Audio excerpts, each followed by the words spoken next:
Oh, maybe it'll work better this time, Greg. I Hello, hope everybody. so. Yeah, Facebook is alive. it's live. Are you looking down there? So we tried this yesterday and it did not work, man. I don't know what was going on with Facebook, but the rumor. The rumor was there was some kind of whistleblower. Maybe they were cleaning up their servers. Hey, we Yeah. don't want them to take us down. I'm not going to say Yeah. anything. No conspiracy theories here, Joy. I know. Not today. Yes. So I hope everyone's here. I'm just gonna, if you give me a moment here, I am going. Yeah, it says we're live. Conspiracy theories here, Joy. Whoops, see, and there's the delay. Yep. Okay, so we actually have someone watching right now, just one, but hopefully it'll pick up. And anyway, we were here yesterday, and clearly Facebook was not. So we started it, and we realized I don't think anybody's on. We're not getting Yeah. any responses. So if you're here, would you sign into the chat, say hello, tell us where you're from, and please share this with somebody. We're going to be talking tonight about how churches should respond to domestic abuse in their midst. And I have an expert who can talk a lot about that because he just co-authored a book with Jeremy Pierre called When Home When Hurts. Home Hurts. And give us that subtitle. A guide for responding wisely to domestic abuse in your church. There you go. And so Greg, this is Greg Wilson. He's a licensed counselor and a biblical counselor who lives down in Texas. I wanted you to just tell everything about yourself. He's got a doctorate in ministry from Southern. Yeah, so I'm a counselor. In the past, I've been a pastor. So I both pastored in churches for a while and was a youth pastor, and then eventually a lead pastor. That's the standard progression in Baptist churches, right, Joy? Is you start off as a lead pastor, as a youth pastor, and then you become a senior pastor. So I did that. I planted churches. I had gotten a master's degree in counseling that I wasn't really doing anything with during a lot of that time period, and decided to go into full-time private practice about 15 years ago. And so since then, I've been full-time doing counseling. I have a marriage and family counseling practice here in the Dallas-Fort Worth, Texas area. And I always tell people, so how I got into abuse is if you do a lot of marriage counseling, then you will eventually run into a lot of 2 or 3 big issues: infidelity, pornography, and sexual addiction, which is really, really related to infidelity, and then domestic abuse. Like, if you're doing marriage counseling enough, those things are going to pop up, and so you're going to have a couple that comes, but very quickly, as you know, and as your followers would know, it's not a couple problem that is going on, right? That's right. And so that's how I got into this work. Been doing it for a while. A few years ago, so I had the master's degree in counseling, and then a few years ago, through some consulting that I was doing with my church, my own church, trying to help with some care issues that were going on and so forth, I decided that I wanted to do a little bit deeper dive into domestic abuse care in the church specifically. I kind of knew how to care for people in my counseling practice, but I wanted to really think through, again, for my church, really just I was a deacon and still am a deacon in my church. And so just wanted to think through, how to help my church and then other churches care well in this area. And so that's when I did the DEdmin at Southern Seminary with Jeremy Pierre.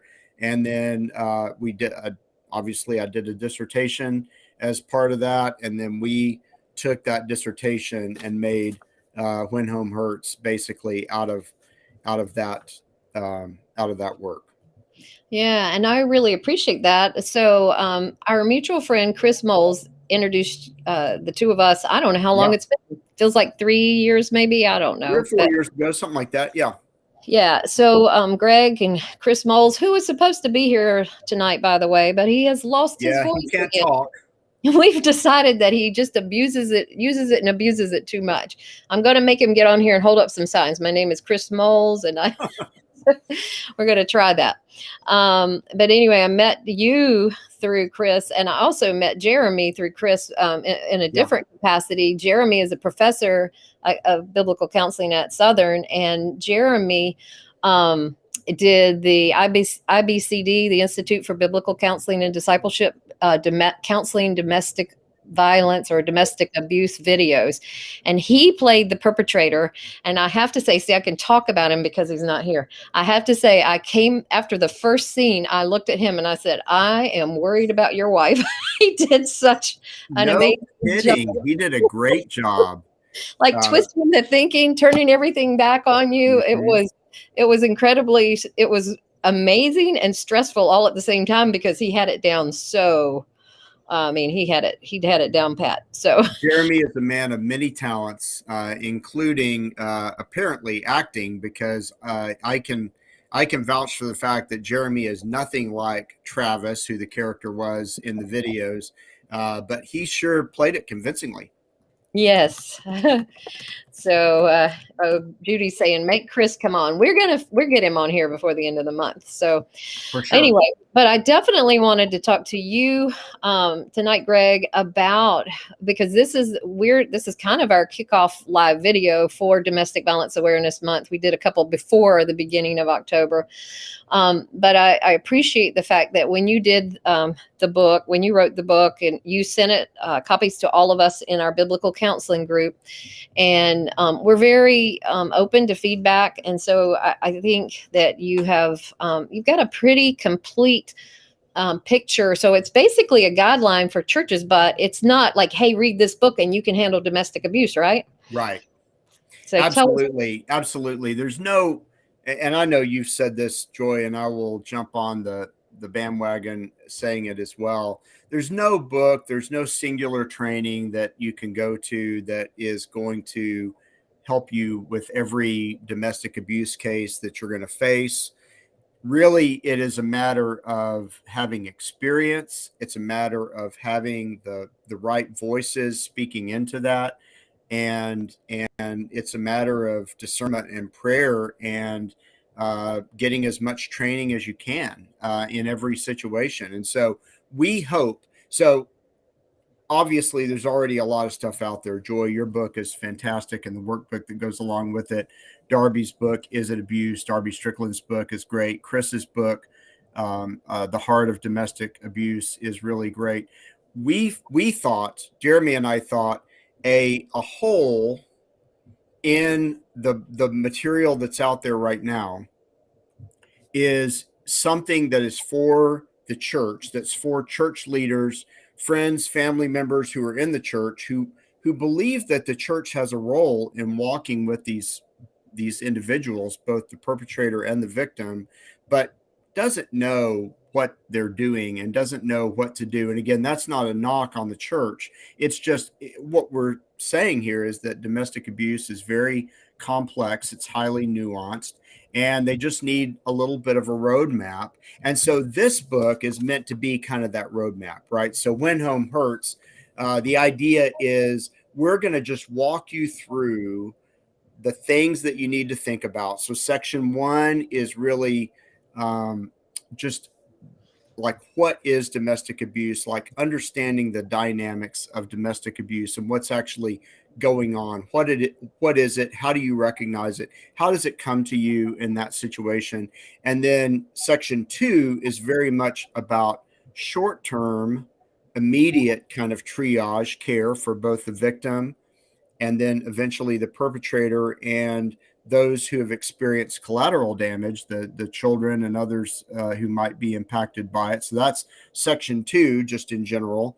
And then section 3 is about the longer term care for the victim and then for the perpetrator. And then that's chapter 7 and 8. And then chapter 9, the last chapter in section 3, is just about the church, like how the church can be a safe and caring place, and maybe some growth steps that the church needs to have as well in that. And so obviously that longer term care looks like trauma care primarily for the victim, and it looks like repentance for the perpetrator. And so we kind of lay out what that what that would be. And so that's really, if you want a map of the book, that's what we're doing in the book. And so obviously we reference a ton, Called to Peace. We reference a ton, Is It Abuse? We reference Chris's book. So we bring those other resources to bear in this one, as well as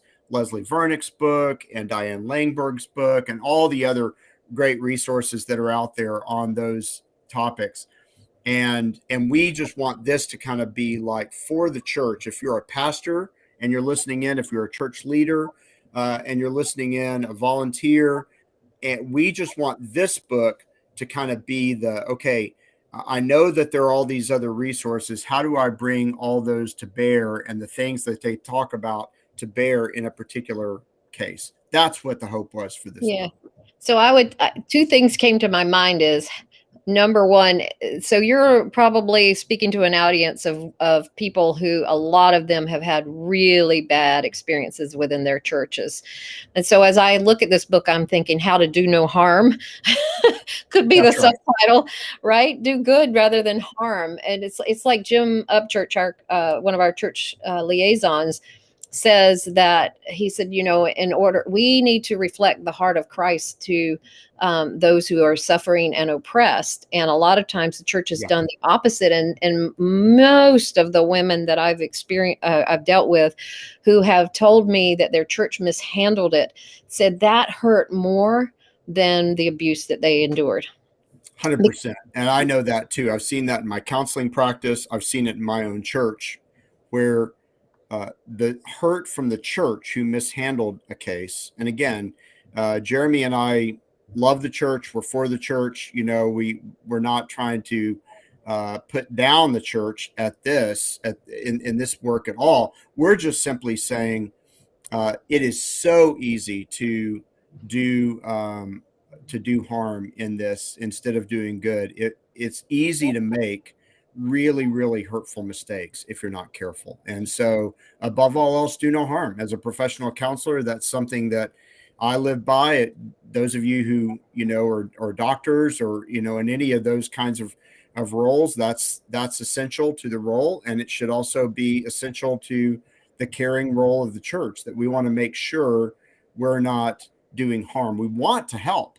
That's what we want to do. But at the very least, we need to make sure that we don't make matters worse. And sometimes we have. Oh, sometimes, a lot of times. Many times. So we did a survey of 200 survivors of domestic abuse back in 2018. And 70% said their churches did more harm than good. Now, that was 3 years ago. And I think a lot of progress has been made in the last couple of years, really, especially the last year.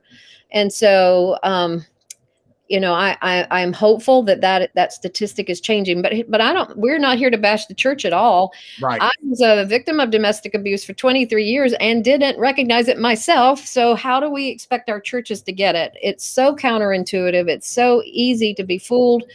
And to misunderstand the dynamics. And so that's why I love that at the beginning of your book, you talk about the dynamics, how to recognize it. But then you say, if you're not sure, please reach out. And I want to liken your book to, how you get a set of instructions about how to put something together in a box, and you have the pictures for dummies. I feel like that's your... like, this is what you do there, this is where you put this, but it's not the complete detailed. And that's right. I was saying today in our advocacy classes that I don't think that people can just jump in and help well in these situations without a lot of training. But even, a good amount of training may not be enough. I missed it for years as a survivor, as a biblical counselor. It took years of experience and making mistakes sometimes for me to really get it. So I said today in class, I feel like that you could have something like this roadmap and you could use it, but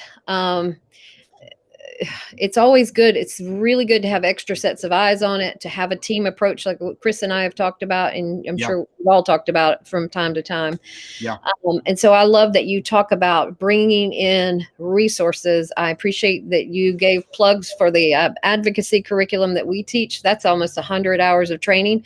But even when we give almost that 100 hours of training, we still ask them to stay and work with us and let us supervise them for a good while. Absolutely. We have talked, all of us have talked about, and you're right, it's in this book. I know it's in all the resources that I just talked about, the idea of having a team. Yeah. Someone said just in the comments, said the importance of having a team, all caps. Yes, absolutely. It's important because the more eyes that you have on these things, the less likely you are to make a mistake. I mean, I know, particularly a really damaging one. I know in my work in our own church and other teams that I've worked with, where I've been either in the role, sometimes I'm in the role of counselor in that, sometimes I'm in the role of wearing my church care hat, and I'm more on the shepherding accountability team kind of side of the team. But wherever I land, that's what I try to emphasize is I need other people to say, what am I missing here? And it's easy, even with lots of experience. If you think about the fact that you've been doing this for a long time, I've been doing this for a long time, Chris has been doing it for a long time, and all of us say we want there to be multiple eyes on this, then how foolish would it be for someone in a church capacity or just a friend or family member to say, you know what, I've read Call to Peace, I've read Is It Abuse, I've read When Home Hurts, I think I can run with this on my own, and so again, it's one of those things where we need experienced eyes, we need lots of people, we need communication between those people. So that's the other thing; those people have to be in some way communicating with each other. And we talk about in the book, obviously, if you have professional counselors involved, experienced counselors involved, sometimes that's going to mean, particularly like me, if they have a license, that's going to mean that you're going to need a release of information to do that. But I'll tell you this, I mean, if I'm working with the perpetrator, I do a lot of perpetrator work in my counseling practice here.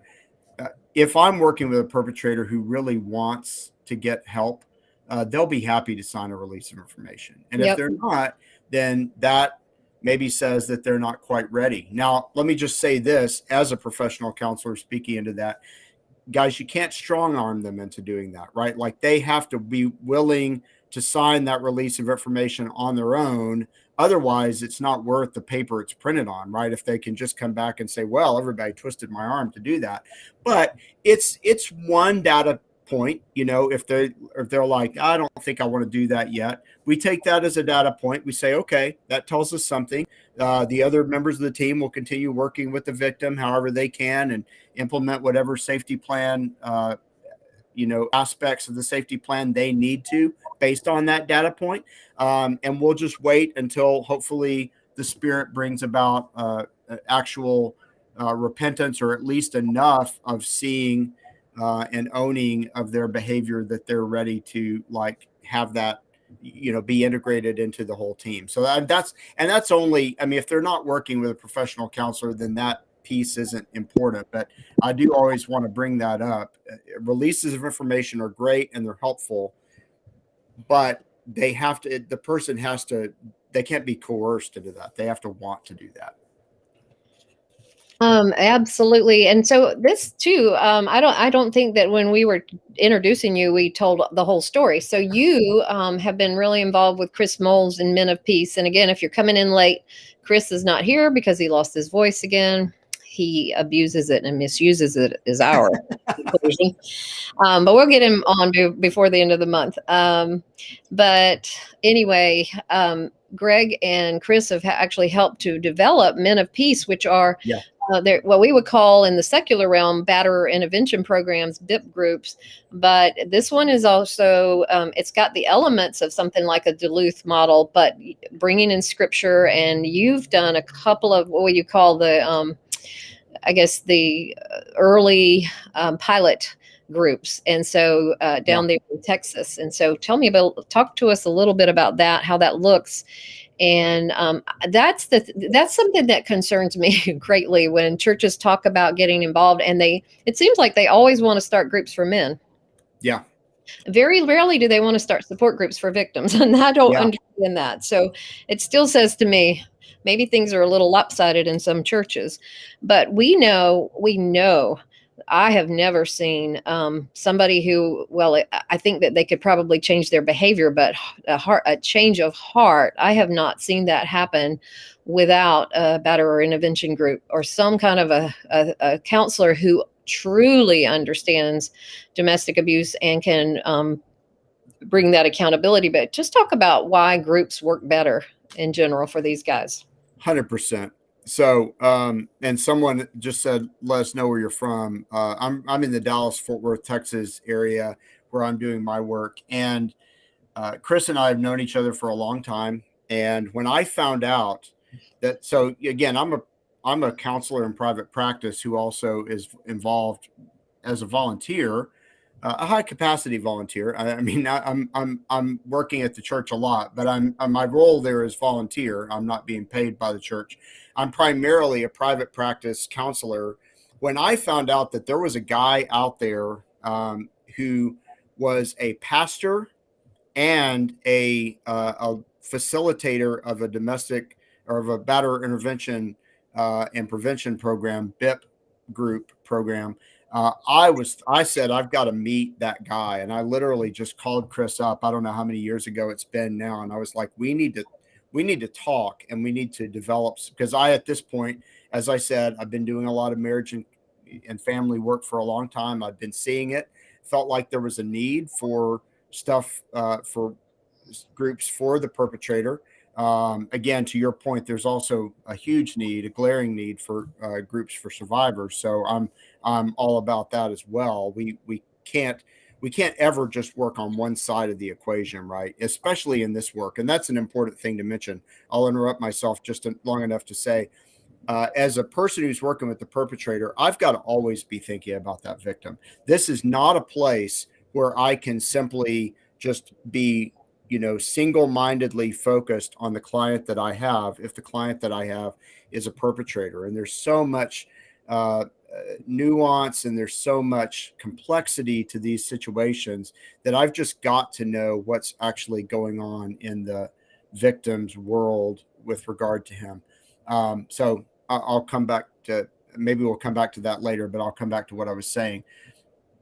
So I met Chris, and pretty immediately the idea of like some kind of a gospel-centered, Christ-focused, all the words that we like using in the Christian world these days, but a Christian version of that kind of a program emerged. And Chris was already doing a lot of the work because he was doing a ton of coaching. He's a biblical counselor, has a master's in biblical counseling. He's not licensed like me, which does give him a little bit more freedom. So I'm licensed by the state of Texas. I do not think, for the record, that Texas is telling me like how to, counsel people or anything like that. I do not feel like my hands are tied in terms of how I counsel because of my license. However, my hands are tied in some areas. For example, the state of Texas, since they've licensed me in Texas, they don't want me presenting myself as a licensed professional counselor in North Carolina or in West Virginia, where Chris is, or whatever. So Chris's work is a little bit more on a national scale because he can do that. I am right here in Texas. Now, those of you who know, Texas is a big state. So I feel like I've still got quite, and these days, especially since the pandemic, I mean, I've been doing a ton, of telehealth and virtual counseling. Like, I got my hands full with, considering I can go all the way down to Houston, all the way out to El Paso and from here. But nonetheless, that's a bit of a constraint. So, but when I found out that there was someone like Chris, I was like, I've got to know this person, right? And so Chris and I met. We started doing some work together. You're right. We then we did pilot groups of Men of Peace very much, if I can be honest with all of you listening, very much building the plane while we're flying it. You know, I mean, this is one of those situations where the need is out there and the need is now. And so we didn't feel like we had time to hole up in our ivory tower and get everything right and then start trying to help people. We just figured we got to try to help people the best way we can. Again, we're doing it in community. We're doing it as part of a team. So we feel like there's a little bit of help there that we have, support there that we have. And so we beta tested some groups, and we did it for a while here. And Chris did it up there. Cash Barnes up in Minnesota did it. And so we had a few people just in different parts of the country beta testing these groups. And now, you know, we're getting pretty close to being able to launch something that churches can use. And we already did a big training out in West Virginia that you were a part of, Joy. And a lot of our other friends were there. It was so great for men who want to work with perpetrators. Again, I want to say this, and Chris would appreciate me saying this. We didn't say, come to our training, our 2 or 3 day training, whatever it was, and then you'll be ready to go out and work with perpetrators. We didn't say that at all, nor do any of us believe that. We just said, hey, here are some tools. This is a little bit of an introduction to this kind of work with perpetrators. See what you think about it. We'll get your feet wet here in a safe place. We'll let you go back and talk to your teams and your leadership at your churches and try to figure out where we go from there. And then the idea is that there would be robust from Chris and I initially, and maybe through others that we vet and train over time, coaching and consulting in that work. But yes, we are very much wanting to, to create group programs that churches can implement for abusers, perpetrators that are not dangerous, that are not at the dangerous level, right? So we've talked about this. Joy, I know you talk about doing danger assessments, risk assessments all the time. That must be done. I just saw a comment that said each situation is very unique and law enforcement should be involved if physical or threats are happening to keep from escalating. 100%. So, you know, I mean, danger assessments are really important. Lethality assessments are really important in that work.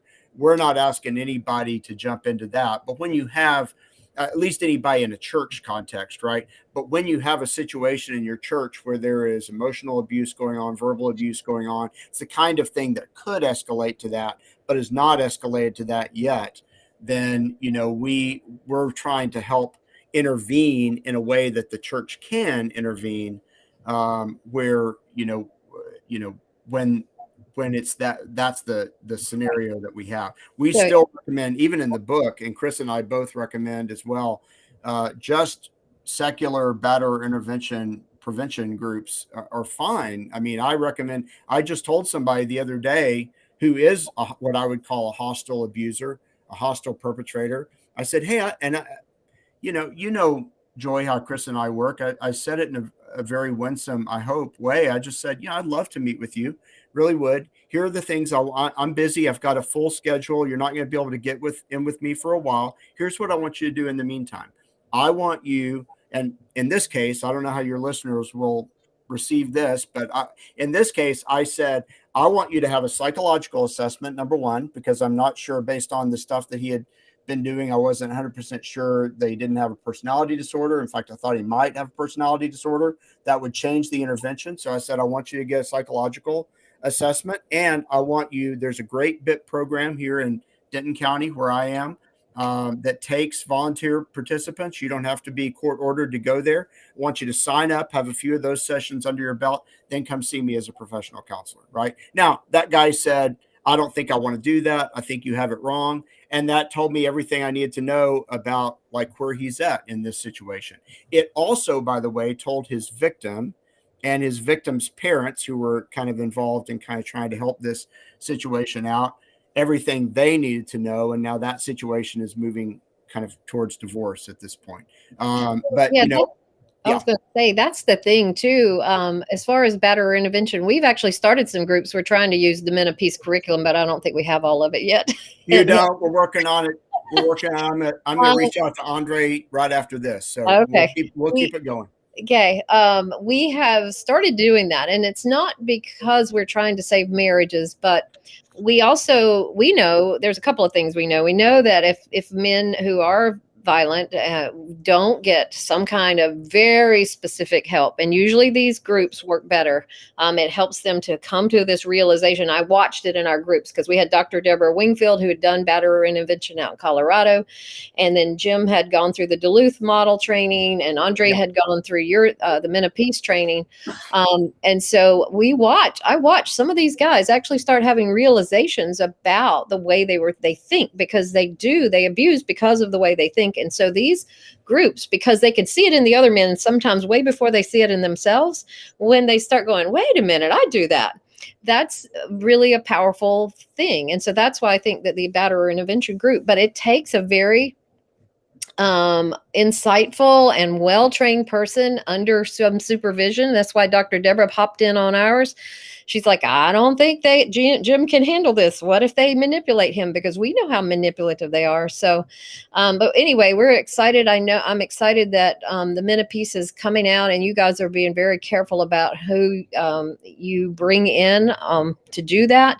Yeah. And I know that you're going to watch and really be supervising them. So now I'm going to switch gears a little bit. Okay. We talk about, and we don't have a whole lot more time, so we're going to, I don't want to keep you too long, but we had talked about the other day about referring out, and let's talk just a little bit about, and you mentioned Called to Peace several times. I don't know of another organization that does all that we do. We have a church partnership program. We have groups for women, or survivors of abuse, healing support groups, and then we now have the men's groups.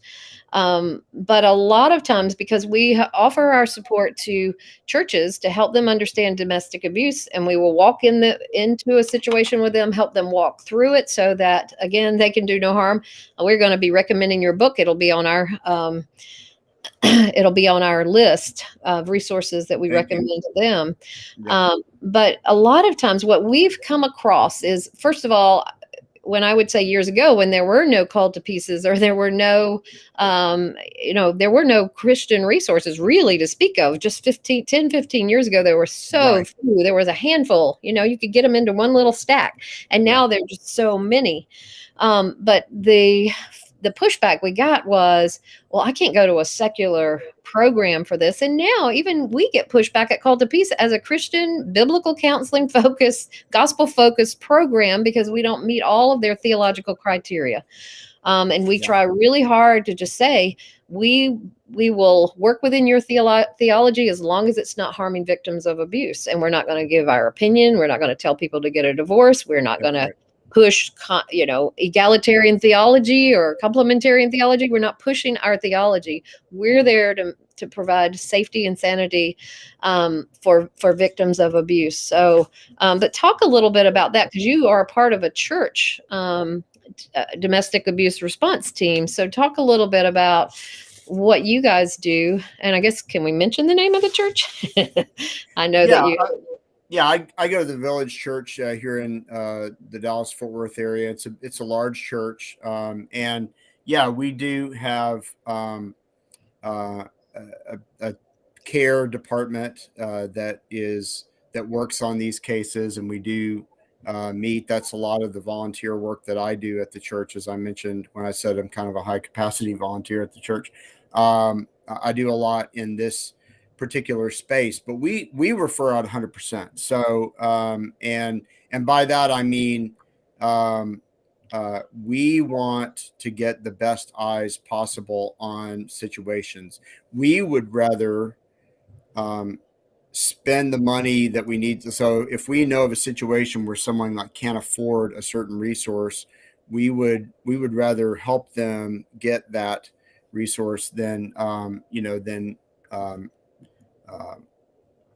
just try to, do it ourselves, so to speak, the DIY approach, which is never a good way to do that, or help them find, we can't do that.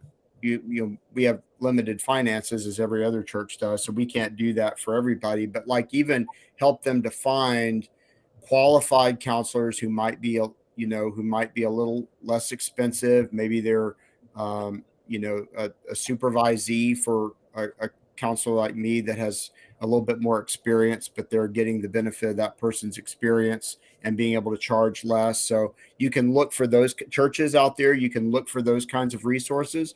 Look for practicum students. Look for interns. LPC interns is what we call them here in Texas.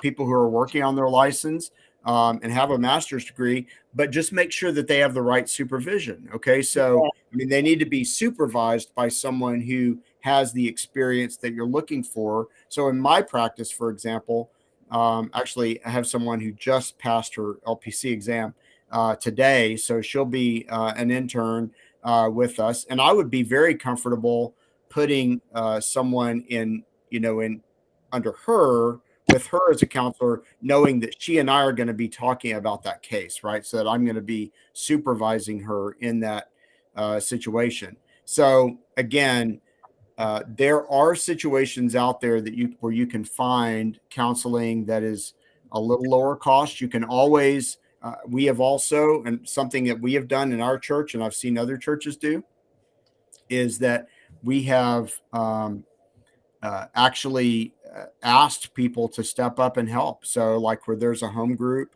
or maybe a recovery group, we have recovery groups in our church. If there's a recovery group or a home group that sees the need and knows about the situation and wants to help this person, we're trying to get professional counseling for this person. Can you guys help us out, help us get a couple of sessions here or there?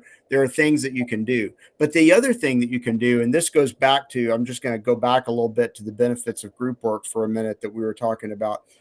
There are group programs. So these batterer intervention prevention programs that literally almost every county or locality has something like that. They're usually very inexpensive by comparison to professional counseling. And they're a great resource, but you're right. Sometimes the church is scared because it's a secular resource. I want to just say, as a professional counselor who loves Jesus and would consider myself a biblical counselor as well, I've looked over a lot of the curriculums of most of the curriculums that are used by batterer intervention prevention groups at least around our area that I know of. And all of them are just really solid in terms of helping a person be less violent, right? Which at the end of the day, Chris and I say this all the time. I know you agree, Joy. Like, I'm all for seeing heart change. I'm all for seeing a person just be 100% fully devoted, following, the Lord, and fully sold out to the Lord, and fully, peaceful. But I will take a person who just is not hurting their wife. Remember the above all else do no harm thing that we were talking about before. I will prefer to just make sure that that's happening first.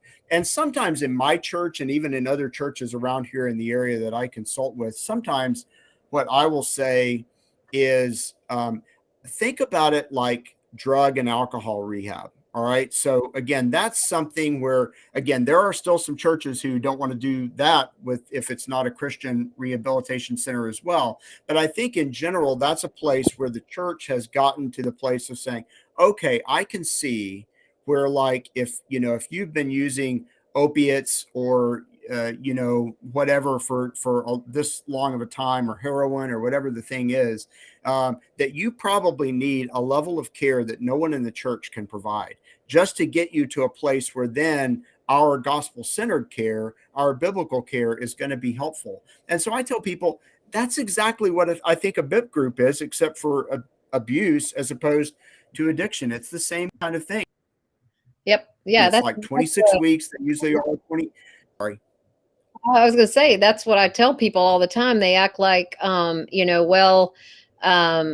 going to do marital counseling. And I said, would you send a drug addict to marital counseling and say to his wife, well, what are you doing to cause him to use heroin? It's the same idea. You've got a totally separate problem from the marriage.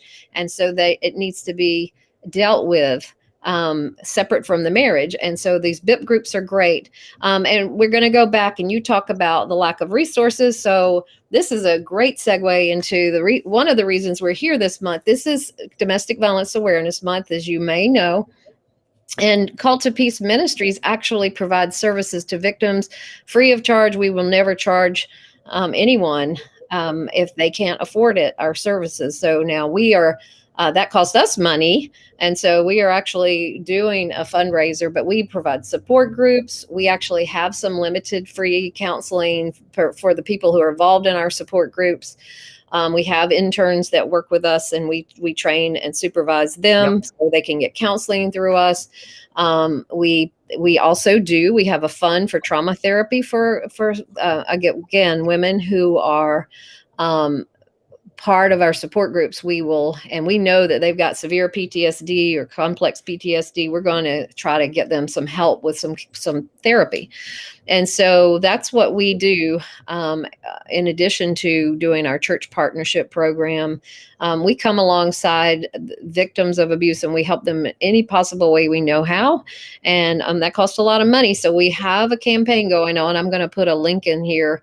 I don't know anybody who does these things that we do, especially from a biblical perspective, even though it may not line up with, Joe Blow, their particular denominational theology. We're doing it from a gospel-based perspective. And we have to get away from that, right? We have to get away from just assuming that everything that we do to help people needs to completely line up with our theology. It doesn't. I mean, at the end of the day, one of the viewers just said, essentially help is help, no matter who offers it. Thank you for that comment, Judy. It's so true. It's like, at the end of the day, if the person's getting help, if they're no longer being abusive, then that's a win. And you're right, Joy. I mean, I don't know of anyone other than Call to Peace that is doing the full spectrum of care that you guys are doing it. And making it affordable. And you guys can do it you guys aren't limited, in your, geographical areas, right? Say something about that. Oh man, because we have advocacy an advocacy training program that it provides almost 100 hours of really solid research-based training, about really 96 hours. I mean, that's all. Dr. Deborah was a professor at Colorado State, Pueblo, and she taught master's degree students. Well, people had been asking me, would I teach an advocacy course? And I thought, I don't have time to write the curriculum. And I'm thinking, well, I can go back and, pull out some of the stuff that I took when I took the North Carolina Coalition Against Domestic Violence course. And it was 40 hours and not 40. Yeah. Well, it was 40 hours. So it was a week long, 8 hours a day. But so much of that was political correctness and things that people had to know who run shelters. Dr. Deborah's is just basically empirical, research based, but she also gives lots and lots and lots of examples. It fills it in with examples. And so we have had a lot of people take it. You'd be surprised. We've had lots of pastors go through that training. We've had lots of biblical counselors go through that training. We've had lots of survivors who want to become advocates go through that training. And you can begin at any time. You can learn more on our website when you just go under the Join Us tab. But that's an amazing program. And so through that, we have trained people in probably close to 50 states and internationally. I think we've had 15 to 20 countries represented in our training. So Africa, a couple of nations in Africa, the Middle East, Brazil and UK and Australia and New Zealand and even India. There just have been interesting it's just been an interesting assortment of folks.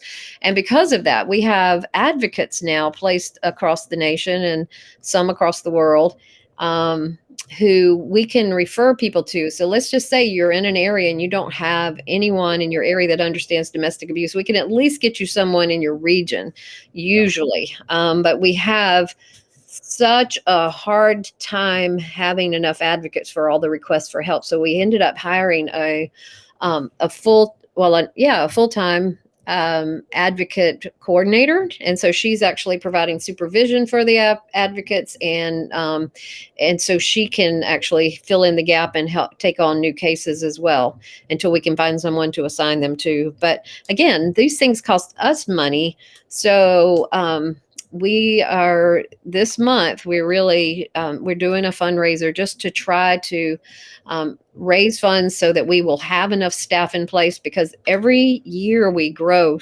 exponentially. So between 2018 and the end of last year, we grew 606%.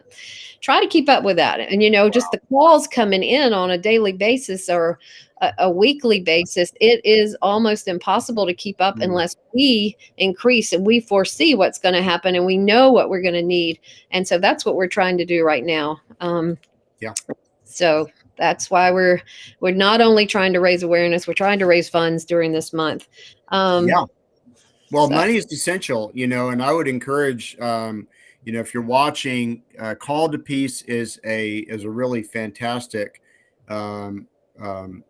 ministry to give to in this situation, because they really are, like you said, Joy, you guys are doing work that no one else is doing, certainly in terms of the scope and from a biblical perspective. And so you've got the groups that you're starting with perpetrators. As Chris and I are able to help get curriculum out to that, we're doing the best that we can.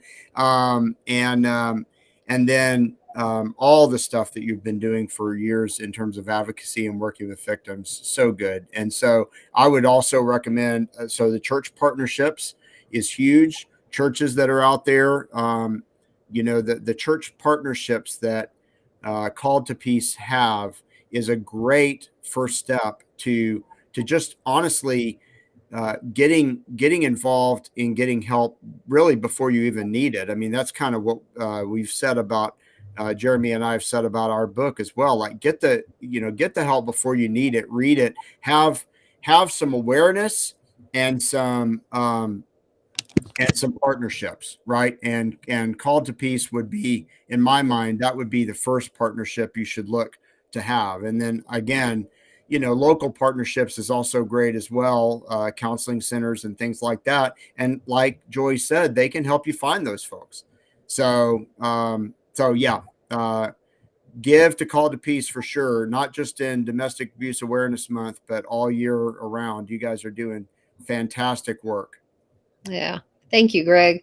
A couple of other things. So yesterday, we couldn't get here. We couldn't do this because Facebook was down. So if you guys are not on our our email list, please go over to calledtopeace.org, and somewhere on the site, it says contact or something, or sign up for our mailing list. And so that you don't miss information from us. We actually have a lot of events going on this month for Domestic Violence Awareness Month. We have a candlelight vigil that even if you're not local to us in the North Carolina area, it's going to be powerful. You can sponsor a lantern that will be a floating lantern. We're going to be outdoors. There was a little lake at a camp near here.